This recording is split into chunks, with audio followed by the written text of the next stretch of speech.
नमस्कार छात्रों। आज से हम अगला पाठ गोवा जैसा मैंने देखा यह शुरू करने जा रहे हैं, जिसके लेखक देखिए, विनय सबसे शर्मा पहले जी हैं। गद्य संबंधी तो जानकारी देखिए, देखते हैं। प्रस्तुत यात्रा वर्णन के माध्यम से लेखक ने गोवा के सुंदर समुद्री किनारों, वहाँ की जीवन शैली, त्योहार आदि का बड़ा ही मनोरम वर्णन किया है। मतलब गोवा जैसा मैंने देखा, यह एक यात्रा वर्णन है। लेखक ने की हुई यात्रा है, जहाँ पर उन्होंने गोवा के सुंदर समुद्री किनारों, तट और वहाँ के लोगों की जीवन शैली, मतलब जीवन जीने का ढंग, वहाँ के त्यौहार आदि का बड़ा ही मनोरम यानी कि सुंदर वर्णन किया है। देखिए, पाठ देखने से पहले थोड़ी सी गोवा की जानकारी एक वीडियो के माध्यम से हम लेते हैं।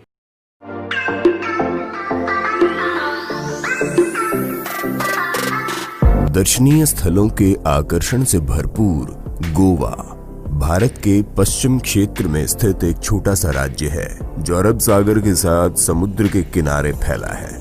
आप इस वीडियो में जानेंगे गोवा के बारे में, तो बने रहिए लास्ट तक हमारे इस एपिसोड के साथ। और मैं यकीन के साथ कह सकता हूं कि इस अद्भुत जगह को देखकर आप एक बार गोवा जाना जरूर चाहेंगे। गोवा भारत में एक बहुत ही लोकप्रिय पर्यटन स्थल है और वास्तव में इसे भारत का फन कैपिटल कहा जाता है। इसके रेतीले समुद्र तट, जीवंत नाइट लाइफ और विश्व धरोहर वास्तुशिल्प स्पॉट हर साल 2 मिलियन से अधिक अंतर्राष्ट्रीय और घरेलू पर्यटकों को आकर्षित करते हैं। हाँ, गोवा भारत का सबसे छोटा राज्य है क्षेत्रफल के लिहाज से। उत्तर से दक्षिण तक केवल 75 मील और पूर्व से पश्चिम तक लगभग 50 मील की दूरी पर राष्ट्रीय राजमार्ग सड़क का क्षेत्र है। गोवा पर 1961 तक 4 शताब्दियों से अधिक समय तक पुर्तगालियों का शासन रहा, जब भारत सरकार ने गोवा के अधिग्रहण के परिणाम स्वरूप सैन्य अभियान शुरू किया। पुराने गोवा के बेसिलिका ऑफ बोम जीसस में सेंट फ्रांसिस जेवियर के अवशेष 400 साल पुराने हैं और अभी भी एक गैर विघटित अवस्था में है। 1956 में गोवा में सेंट पॉल कॉलेज में एशिया का पहला प्रिंटिंग प्रेस स्थापित किया गया। भारत में राष्ट्रीय औसत के 2.5 गुना प्रति व्यक्ति जीडीपी वाले भारत में गोवा सबसे अमीर राज्य है। भारत का पहला मेडिकल स्कूल पणजी गोवा में 1842 में स्थापित किया गया था, हालांकि इसे 2004 में ध्वस्त कर दिया गया। गोवा भारत का एकमात्र ऐसा राज्य है जहां 2 आधिकारिक भाषाएं हैं, कोंकणी और मराठी। गोवा भारत का एकमात्र ऐसा राज्य है जो पुर्तगालियों द्वारा लागू किया गया सम्मान नागरिक संहिता लागू है। गोवा एशिया के अद्वितीय नौसेना उड्डयन संग्रहालय का घर है, क्योंकि ये नौसेना उड्डयन के इतिहास और विरासत को संरक्षित करता है। इसके अलावा संग्रहालय में 15 से अधिक प्रकार के विमान हैं और विमान अवरोधकों की एक विस्तृत श्रृंखला है। गोवा भारत के उन कुछ स्थानों में से एक है जहां आप एक 2 पहिया वाहन टैक्सी किराए पर ले सकते हैं। सामान्य रूप से पायलट के रूप में जाना जाता है। ये मूल रूप से एक मोटरसाइकिल है और ड्राइवर आपको चार्ज करेगा और आपको आपके गंतव्य तक छोड़ देगा। गोवा में बार की संख्या काफी है। शराब परोसने के लिए गोवा में 7,000 से अधिक लाइसेंस प्राप्त बार है। अब बिना लाइसेंस वाले सलाखों की संख्या के बारे में अनुमान लगाएं कि कितना फल फूल रहा होगा। उड़ीसा के बाद भारत में गोवा दूसरा राज्य है जहां विश्व प्रसिद्ध जैतून के कछुए अपने अंडे देने के लिए मोरजिम आते हैं। तो ये थे गोवा के कुछ दिलचस्प फैक्ट्स। अब पहला परिच्छेद देखिए। गोवा, यह नाम सुनते ही सभी का मन तरंगायित तो हो उठता है, और हो भी क्यों न। यहाँ की प्रकृति, आबोहवा और जीवन शैली का आकर्षण ही ऐसा है कि पर्यटक खुद ब खुद यहाँ खींचे चले आते हैं। मतलब यह कि गोवा का नाम सुनते ही हर एक का मन तरंगायित होता है, मतलब उमंग से भर जाता है। और आबोहवा मतलब जलवायु, यानी कि समुद्र किनारे पर होने वाली वायु, जिसे जलवायु कहा गया है। प्रकृति, वहाँ की हरियाली और वहाँ की जीवन शैली, इस सब का आकर्षण हर एक पर्यटक के मन में निर्माण होता है। देश के एक कोने में स्थित होने के बावजूद यह छोटा सा राज्य प्रत्येक पर्यटक के दिल की धड़कन है। यही कारण है कि मैं भी अपने परिवार के साथ इंदौर से गोवा जा पहुंचा। खंडवा से मेरे साधु साहब भी सपरिवार हमारे साथ शामिल हो गए। मतलब देखिए, यह गोवा देश के एक कोने में होने के बावजूद भी एक छोटा सा राज्य है, फिर भी पर्यटक के दिल की धड़कन है। मतलब पर्यटक उसे बहुत चाहते हैं, पर्यटन का वह एक आकर्षक केंद्र बन गया है। और इसी कारण लेखक भी अपने परिवार के साथ साथ इंदौर से गोवा जा पहुँचे, साथ ही उनके साधु साहब भी सपरिवार के साथ शामिल हो गए। दूसरा परिच्छेद। 23 नवंबर को जब गोवा एक्सप्रेस मडगांव रुकी तो सुबह का उजास हो गया था। एक टैक्सी के हॉर्न ने मेरा ध्यान उसकी ओर खींचा और हम फटाफट उसमें बैठ गए। टैक्सी एक पतली सी सड़क पर दौड़ पड़ी।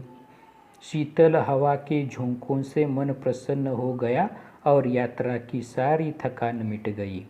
मतलब लेखक 23 नवंबर को गोवा एक्सप्रेस से निकल पड़े हैं और टैक्सी के हॉर्न की वजह से उनका थोड़ा सा ध्यान खींच गया है। जो टैक्सी एक पतली मतलब सांकरी सी सड़क पर दौड़ रही थी। वहाँ की हवा की शीतलता की वजह से मतलब ठंडक की वजह से मन बड़ा ही प्रसन्न हो गया था, जिसके कारण लेखक की सारी थकान मिट गई।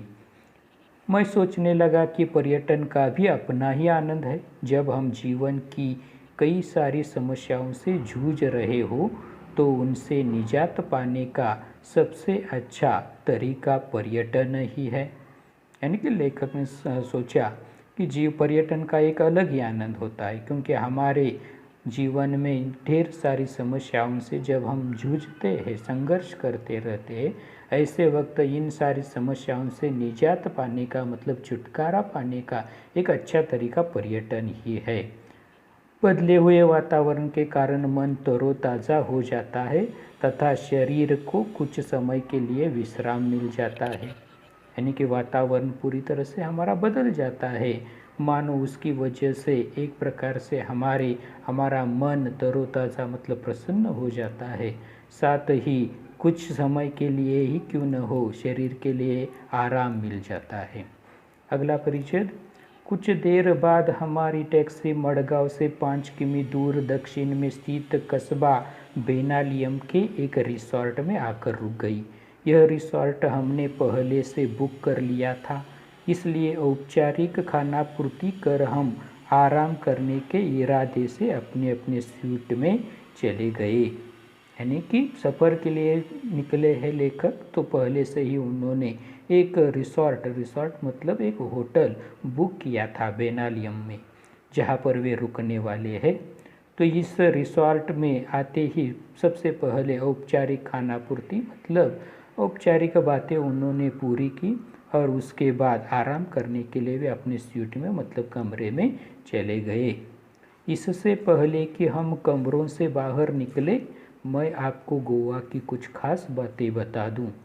दरअसल गोवा राज्य 2 भागों में बटा हुआ है, दक्षिण गोवा जिला तथा उत्तर गोवा जिला। यानी कि लेखक कह रहे हैं कि हम गोवा घूमने के लिए बाहर निकलने से पहले थोड़ी सी गोवा की जानकारी उन्होंने दी है कि गोवा को 2 भागों में बांटा गया है, एक दक्षिण गोवा जिला तथा दूसरा उत्तर गोवा जिला। आगे देखो, इसकी राजधानी पणजी मांडवी नदी के किनारे स्थित है। यह नदी काफ़ी बड़ी है तथा वर्ष भर पानी से भरी रहती है। फिर भी समुद्री इलाका होने के कारण यह मौसम में प्रायः उमस तथा हवा में नमी बनी रहती है। यानी कि गोवा की राजधानी पणजी मांडवी नदी के किनारे पर है और यह नदी काफ़ी बड़ी है, वर्ष भर पानी से यह भरी रहती है। समुद्री इलाका होने के कारण यहाँ का मौसम यानी कि प्रायः उमस तथा हवा में नमी बनी रहती है। यानी कि समुद्री हवा एक प्रकार की अलग होती है, जहाँ पर थोड़ी सी नमी गीलापन हमें महसूस होता है, जिसकी वजह से शरीर चिपचिपाता रहता है। आगे है देखो, शरीर चिपचिपाता रहता है लेकिन मुंबई जितना नहीं। क्योंकि यहाँ का क्षेत्र हरी तीमा से भरपूर है, फिर भी धूप तो तीखी ही होती है। यानी कि उन्होंने मुंबई से उसकी तुलना की है कि मुंबई में जितना शरीर चिपचिपाता रहता है उतना नहीं, क्योंकि गोवा में हरी तीमा मतलब हरियाली बहुत भरपूर है, जिसकी फिर भी यानी कि धूप वहाँ पर तीखी ही होती है। ऐसा मौसम होने की वजह से वहाँ पर मुंबई के मायने शरीर इतना चिपचिपाता नहीं। अगला परिचय देखो। यूँ तो गोवा अपने खूबसूरत सफ़ेद रेतीले तटों, महंगे होटलों तथा खास जीवन शैली के लिए जाना जाता है, लेकिन इन सब के बावजूद यह अपने में एक सांस्कृतिक विरासत भी समेटे हुए है। यानी कि गोवा की खूबसूरती तो बहुत है ही, साथ ही वहाँ के रेतीले तटों, वहाँ के महंगे होटलों के प्रति या वहाँ की एक खास जीवन शैली है जिसके लिए वह जाना जाता है, पहचाना जाता है, जिसके कारण लोग वहाँ पर आकर्षित होते हैं। इतना सब कुछ होने के बावजूद भी वहाँ की एक सांस्कृतिक विरासत है जो आज भी कायम है, वहाँ के लोगों ने उसे कायम रखा है। यहाँ की शाम बड़ी अच्छी होती है, तो चलो इस शाम का आनंद लेने के लिए बेनालियम बीच की ओर चले। यानी कि शाम का रात का नज़ारा कुछ अलग ही होता है वहाँ पर, और ऐसे शाम का आनंद लेने के लिए लेखक अगली सफ़र निकल पड़े हैं बेनालियम बीच की ओर। तो धन्यवाद छात्रों, इस भाग में